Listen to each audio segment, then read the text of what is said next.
Sa ibang balita, mismong tiyuhin niya raw ang pumatay sa isang lalaki sa Malabon. Ang suspect itinuturong nanaksak din ng kapitbahay na matagal na umano niyang nakaalitan. Balitang hatid ni Bea Pinla.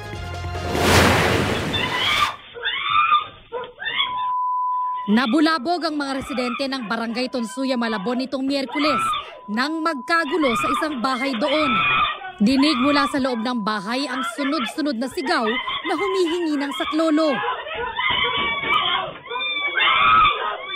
Hindi gaanong nahagip sa CCTV ang nangyari. Pero pinagsasaksak na pala ng 64 anyos na lalaki ang kapwa niya senior citizen na kapitbahay. Sugatan ang biktima. Kung nakatalikod ako, patay ako. Mabuti humarap ako kahit ako gumaganon na siya sa akin. Saksak agad. Ito.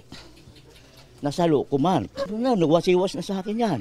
Nadamay rin ang asawa ng biktima at iba pa nilang kapitbahay na tumulong para agawin ang patali mula sa suspect. Si nanay inaagaw yung kutsilyo. Pumasok ako doon tapos inagaw ko. Pinilit naming kuanin yung patalim. Parang ang nanlilisik yung mata ng yung tao.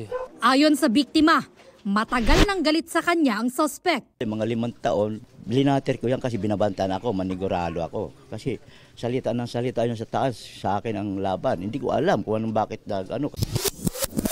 Bago pa ang pananaksak sa bahay ng biktimang senior citizen, napatay daw ng suspect sa saksak ang 33 anyos niyang pamangkin sa mismong bahay nila. Narinig ko na ang lakas ng sigaw. Umakyat ako, sabi ko nag-away na naman itong dalawa. Pakita ko yung anak ko. Duguan na ganyan na sa dibdib niya. Hawak-hawak niya na yung dibdib niya. Tapos gaganyan pa ako, nakapatid pa, ambahan niya pa ako ng ganyan. Ayon sa mga kaanak nila, madalas magtalo ang magtiyuhin. Pero hindi nila inakalang hahantong ito sa karumal-dumal na krimen. Napakasakit.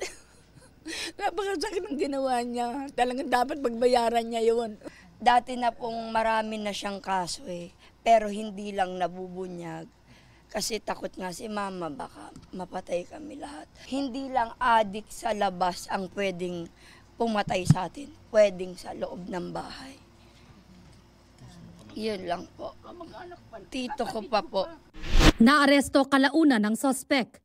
Nung rumisponde yung mga kapulisan doon sa pangyayari, ngayon nakuha nila yung suspect, tapos sumunod yung barangay.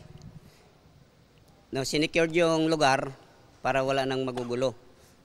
Tapos pinusasan ng mga pulis yung suspect para dalhin sa istasyon. Nahaharap ang suspect sa reklamong murder at frustrated murder. Sinusubukan pa namin siyang kuhanan ng pahayag. Bea Pinlac, nagbabalita para sa GMA Integrated News.